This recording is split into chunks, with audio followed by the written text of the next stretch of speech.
John, it's not often, if ever, that I've arrived to two blazing fireplaces upon, just within seconds of seeing it. And of course it makes sense because I feel like you are the fireplace accessory aficionado. Oh, and it's so funny because there are no accessories here on this one. Not here. I have some things planned, but everything builds. But we have 6 fireplaces burning here. And really, this is the only heat we have in the house until I kick in the gas. But this is so perfect for you. Did you choose the house because you love fires? You had so many fireplaces. You had to have a house with fireplaces. Played a huge role in it. The architecture, the line, the period, the state that the house was in. It was fairly intact. All I had to do was add some paint, wallpaper, just a color. few little things. Speaking of color, John, things. I think you added just a little bit of dab of amazing color everywhere. And it's so unusual because we're in a old house and I walk in and it's like modern art, incredible blue floors, green walls. Tell me how you approached color here and what made you rise to the color occasion that you did? I think I fell back into the color occasion. I came here, I saw this very pure house, and I thought, beige silk in the living room, and the entry will be a pale, pale gray. The floors are all that period pumpkin pine. And then my friends at Fromental said, what color would you like some wallpaper as a gift? Very sweet. So I chose this pitch blue from Farrow and Ball, painted the walls blue. Then another painter friend of mine came and said, why not do the ceiling pink? While we're at it. That unleashed Pandora's box. And then the entry hall became arsenic green and the art popped out and then the floor became periwinkle because I couldn't stand the orange anymore. I didn't know if it was a sacrilege to paint the old floors, but it sure transforms the mood of the room. And you didn't just paint a color, everything has a wonderful gloss to it. So it's for an old house, it's incredibly glamorous in here. It's sort of like a little Studio 54 meets Paris meets New Orleans meets some magical Alice in Wonderland place. Thank you. It is a bit whimsical, like Alice in Wonderland. And I like the tensions of colors that normally one wouldn't put together. I like color stories. I like to see things picked around a room to help your eye balance color and form. I suppose that's what all designers do, though. By the way, with all this whimsy going on, I am balanced and I feel cozy and at home because of the way you have hung and paired so many things, not just with the art, but like these amazing mirrors. Yes, they're incredibly whimsical and Alice in Wonderland-like, but there's a pair of them, and they're above a pair of tables. Yes, I made the tables in lacquer, and these mirrors are actually mirror polished stainless steel. And the frame is a black polished stainless steel. It's been laser cut into a Chippendale pattern, Chinese Chippendale. So it's the reference of the antique, but pulls it into a more modern artistic. Taking it to another current level day. and flat. It's on two. Oh, two- yes, you're right. Yeah, it doesn't have the carving and all, so it creates a different illusion and a nod to Chippendale. But they're so sleek. But yes, I like to pull modern art, modern pieces juxtaposed with antiques, flea market finds, art from friends, sculpture from friends. I love that you're a designer and the way that you have tailored some of your own designs custom to be at your home here and to do what you bid them to do, i.e. these love to do mirrors, these that. tables. And when I work for designers, there's often a problem to solve in their space.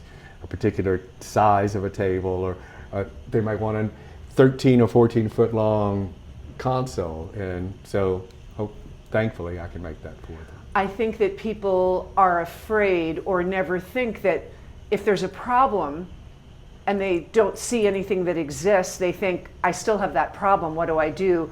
Whereas someone with vision like you understands that the problem can be solved by customization and just thinking absolutely. outside of the box a little bit and coming up with a solution. Absolutely. A lot of people do have fear of committing themselves to something they haven't seen before. Yes. I try to compensate for that with extremely good renderings, where it shows every nuance, drawer, curve, finish, and once they see that, they can sign off on it and clearly know what they're getting, and adjust for any sizes or bells and whistles they want inside of a drawer. The weirdest thing we ever put in a drawer was a panic button on a bedside table. I really enjoy making these mirrors. Let me show you another one I have in the other room. Oh, and I want to see that wallpaper up close too. Ah, yes.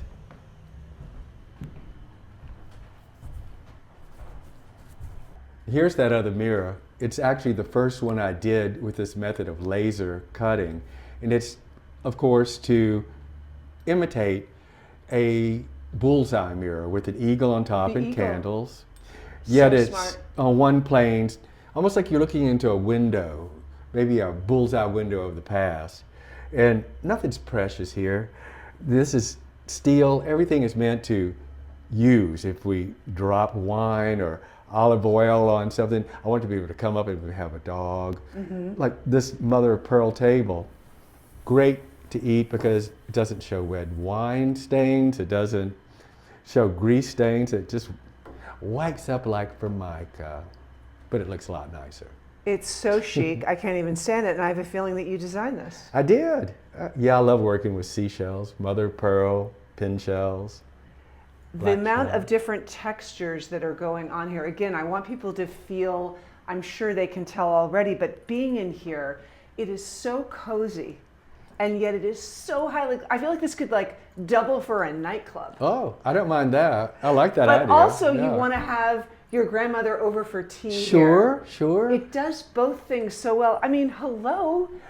Can we talk about this incredible pagoda lighting fixture, which I have a feeling was customized in some way? Oh, it certainly was. It was bedazzled. Our first Bedazzled, that's the word I was looking for. Our first snowy winter, I couldn't go enjoy the garden, so my dear friend Susie, who lives across the river, is extremely crafty and handy. In fact, she did a lot of the curtains for me. We went to the bead store, got some chains and beads, and just went to town stringing it up and making little tassels and Yeah, they're actually, it's really quite artful. It's not just a bunch of give it a little shake. beads. Yeah, it gives a little shimmer. I kind of want Susie from across the, I think everyone should have a Susie across the river ready to bedazzle something in their life. Yeah, she's a godsend in that way, absolutely. Whimsy just doesn't stop. This is one of my latest weird things. Got it on Amazon. It's an LED that changes colors on this traditional Fromental paper. I know, it's a little weird, it's a little It's edgy, not. It's fabulous. but I'm having fun with the colors. You know, like a bug to light. See how it changes the mood of the paper? Oh. Chinese, printed especially for the room to match this Farrow and ball color pitch blue. And talking about not precious, this wall covering is from Joann's Fabric. It's printed burlap that we padded because we are in a house in a town where you can hear cars and all. It makes it lovely and silent in here. And it's genius. I mean, I want this. I mean, this looks, again, it comes so naturally to you, but you see things as they can be, always so far beyond their capability. And the way that you've luxed it up with this high gloss blue, the floor, this rug, oh, excuse me, precious. This is precious. This is your design, your kind of signature fireplace. Screen doesn't even do it justice. It's like art for the fireplace. I think of it that way, like sculpture for the hearth. Yeah. This is called the crackle pattern. It's reminiscent of cracked ice realized in tubes of bronze.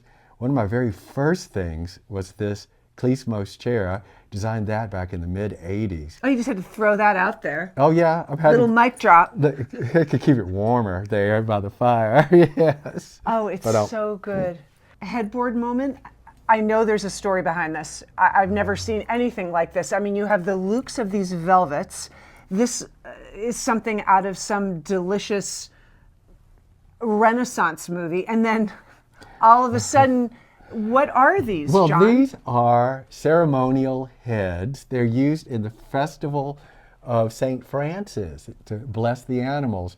People would wear them and represent a different animal. There's donkeys, horses, dogs. I think there's an alligator in there and some kind of panther or cat. And they're from Mexico. Did you find them all at once together and you thought, let's just get them, bring them home, and I'll figure it out later? Absolutely. Or did you know right away, let's hang them above the bed? No, they've lived in many places. I found them at the Pier Antique Show in Manhattan. And they took a trip to my brother's house for a few years, and then he moved, and I re-inherited them. Great finds can go anywhere, It's right? true. Your paintings before were in your New York apartment. They seem so at home here. These have been to Mexico and back and other places, and yet they reinvent themselves always, true. no matter where they're put. I love to find new homes for older things that I love. Absolutely. John, when I came in here, the first thing that really struck me, besides the beautiful blazing fires, was the way that you had this triptych of, small entry, big paintings. And I think people think if it's a smallish proportioned room, their art must be diminutive, if at all. And you've gone the other way, which is so smart, which is an explosion of scale and color. And I love how you hung those paintings above the fireplace as well. Art is everywhere you look here. Yes, I'm chock full of art. I see so many things I love, and I love having them on display. Those 3 large pieces were actually in the entry hall of my New York apartment before. So if you want to see it in a very small space, it worked indeed. There's some fun stories behind the art. That one particularly ended up being a barbecue in India, lots of details. A gentleman I commissioned in Jodhpur painted that for me, then gave me a barbecue out under the moonlight to thank me for sponsoring his art. And I was thrilled. I had done this for my stepmother and my dad because she likes monkeys. And she looked at it, she said, I think I'm going to let you keep that. So I did, and I've enjoyed it. I love how she phrased that. It wasn't for her. No, So I'm going to let you keep that, darling. yet, I hope she has seen it in its home here, because She likes it's it here. beyond. She does. And again, it is nothing like what it's like outside here. Here we are in No. November in the Hudson Valley, and it's cold out, and it's nothing like this, and this just transports you. Full of hot monkeys.